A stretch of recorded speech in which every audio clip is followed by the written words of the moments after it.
এদের ছোট ছোট তেলাপোকার অত্যাচারে আমাদের এই ঘর ছাড়ার অবস্থা, তাই আজকে এটা নিয়ে আসলাম। 1 টেবিল চামচ দিয়েছি ময়দা, 1 টেবিল চামচ দিয়েছি কর্নফ্লাওয়ার, আর দেখতেই পাচ্ছেন এই যে বড়ি কুইসিড, বড়ির পাউডার যেটাকে বলে, ফার্মেসিতে পাবেন। ছোট ছোট প্যাকেট 2 টাকা করে পাওয়া যায়। এটা আমি 2 প্যাকেট দিয়ে নিচ্ছি।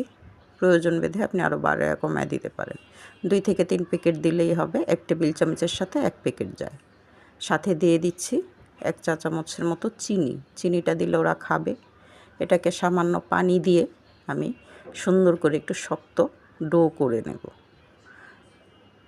অল্প অল্প করে পানি দিয়ে একটু ধৈর্য নিয়ে এটাকে করবেন। করার পর এটাকে সুন্দর করে ছোট ছোট বল করে উপদ্রুত স্থানগুলোতে বলগুলো রেখে দিবেন। আপনি নিজেই দেখলে অবাক হবেন যে এরা আপনার বাসা ছেড়ে পালাবে, খাবে, মরে যাবে, এরকম বল